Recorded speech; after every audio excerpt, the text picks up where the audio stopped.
Queridos amigos e irmãos, celebramos o 13º domingo do tempo comum. A passagem do Evangelho proclamada neste domingo é o capítulo 5 de Marcos, versículos de 21 a 43. Depois de passar novamente para outra margem, Jesus estava junto do mar e uma grande multidão juntou-se em torno dele. Veio então um dos chefes da sinagoga, chamado Jairo. Ao ver Jesus, caiu aos seus pés e suplicava-lhe insistentemente: minha filhinha está prestes a morrer. Vem e impõe as mãos sobre ela para que fique curada e viva. Jesus foi com ele. Uma grande multidão o acompanhava e comprimia. Estava ali uma mulher que por 12 anos sofria de hemorragia. Havia padecido muito nas mãos de vários médicos. Tinha gastado tudo o que possuía e, em vez de melhorar, piorava cada vez mais. Tendo ouvido falar de Jesus, entrou na multidão e, por detrás, tocou no seu manto. Pois pensava: se eu conseguir tocar em suas vestes, ficarei curada. Imediatamente a hemorragia estancou. E a mulher sentiu no corpo que estava curada de seu mal. Percebendo que uma força saíra dele, Jesus logo se voltou no meio da multidão e perguntou: quem tocou minhas vestes? Seus discípulos disseram: tu vês essa multidão que te comprime e perguntas quem me tocou? Ele olhava em redor para ver quem o havia tocado. A mulher, tremendo de medo ao saber o que lhe havia acontecido, veio, caiu-lhe aos pés e contou-lhe toda a verdade. Jesus então disse-lhe: filha, a tua fé te salvou. Vai em paz e fica curada de teu mal. Jesus ainda estava falando quando chegaram alguns da casa do chefe da sinagoga, a quem disseram: tua filha morreu. Por que ainda incomodas o mestre? Ao ouvir a notícia, Jesus disse ao chefe da sinagoga: não tenhas medo, crê somente. Ele não deixou que alguém o acompanhasse, a não ser Pedro, Tiago e João, o irmão de Tiago. Quando chegaram na casa do chefe da sinagoga, Jesus viu a agitação, pois choravam e lamuriavam muito. Entrando na casa, ele perguntou: por que essa agitação? Por que chorais? A menina não morreu, ela dorme. E zombavam dele. Então afastou a multidão e levou consigo o pai e a mãe da menina e os que estavam com ele. Entrou no lugar onde estava a menina, segurou a mão da menina e disse-lhe: Talitá cum, que quer dizer: menina, eu te digo, levanta-te. Imediatamente a menina se levantou e começou a andar, pois já tinha 12 anos de idade, e logo ficaram fora de si, de tão assombrados. Jesus, porém, recomendou-lhes com insistência que ninguém soubesse do fato e mandou que dessem de comer a menina. Palavra da salvação, glória a vós, Senhor.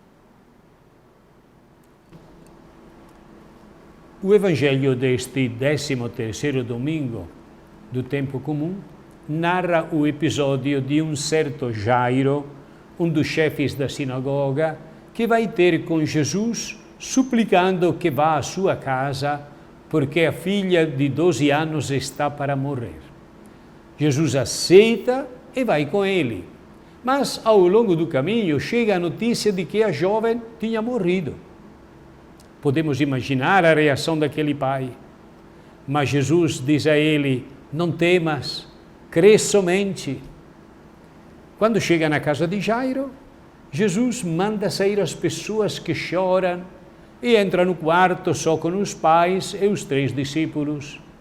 E dirigindo-se à defunta diz: menina, talitá cum, eu te ordeno, levanta-te. E imediatamente a jovem se levanta, como se tivesse acordado de um sono profundo. Na narração deste milagre, o evangelista Marcos insere outro, a cura de uma mulher que sofria de hemorragias e fica sarada assim que toca no manto de Jesus.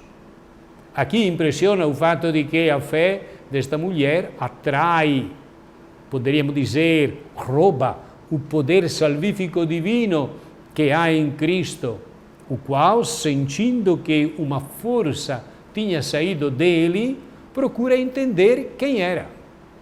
E quando a mulher, com muita vergonha, vai em frente e confessa tudo, ele diz-lhe: filha, a tua fé te salvou.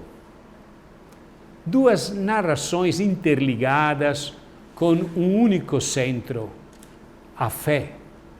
E mostram Jesus como nascente de vida, como aquele que restitui a vida a quem confia plenamente nele. Os dois protagonistas, ou seja, o pai da menina e a mulher doente, não são discípulos de Jesus e, no entanto, são atendidos devido à sua fé. Tem fé naquele homem. Disto compreendemos que no caminho do Senhor todos são admitidos. Ninguém deve sentir-se um intruso, um ilegal ou alguém sem direitos. Para ter acesso ao seu coração, ao coração de Jesus, só existe uma condição: sentir-se necessitado de cura e confiar nele. Jesus sai para descobrir estas pessoas no meio da multidão e tira-as do anonimato, liberta-as do medo de viver e de ousar. Faz isso com um olhar e com uma palavra que os encaminha de novo, depois de tantos sofrimentos e humilhações. Também nós somos chamados a aprender e a imitar estas palavras que libertam e estes olhares que restituem a quantos a perderam a vontade de viver. Assim me escreve um amigo que viveu a experiência do afastamento da vida de fé. Dizia: percebi que o cristianismo, pelo menos assim como foi apresentado a mim, falava apenas de mortificação, sofrimento, cruz, morte, resignação diante de todos os acidentes e males que me atingiam. Tive a impressão de que era preciso aceitar uma vida diminuída e limitada para ser um bom cristão. Mas a palavra de Deus deste domingo nos fala de vida. Deus não criou a morte e Ele não gosta da ruína dos vivos.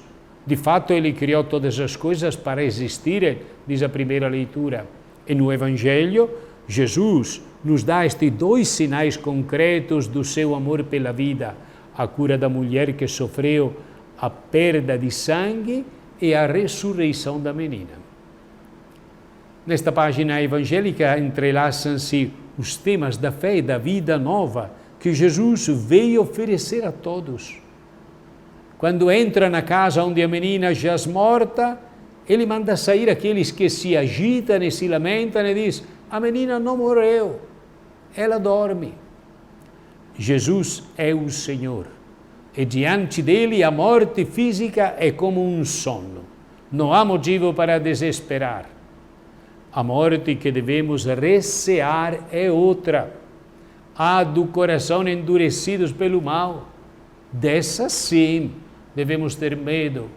Quando sentimos que temos o coração empedernido, o coração que se endurece e permite-nos a palavra, o coração mumificado, devemos temer isso. Esta é a morte do coração. Mas para Jesus, até o pecado, até o coração mumificado, nunca é a última palavra, porque Ele nos trouxe a misericórdia infinita do Pai. E mesmo que toquemos o fundo, somos alcançados pela sua voz tenra e forte. Eu te digo, levanta-te. É bom ouvir esta palavra de Jesus dirigida a cada um de nós. Eu te digo, levanta-te, vai. Levanta-te, coragem, levanta-te. E Jesus restitui a vida à menina, restitui a vida à mulher sarada, vida e fé a ambas. Deus, meus irmãos, é o Deus da vida. E apresentar o cristianismo como um funeral é uma afronta a Deus, o amante da vida. Onde a vida está ausente, até mesmo Deus está ausente. Se temos medo da vida, eu digo que é de Deus que temos medo. Mas o que é exigido de nós é o dom da fé.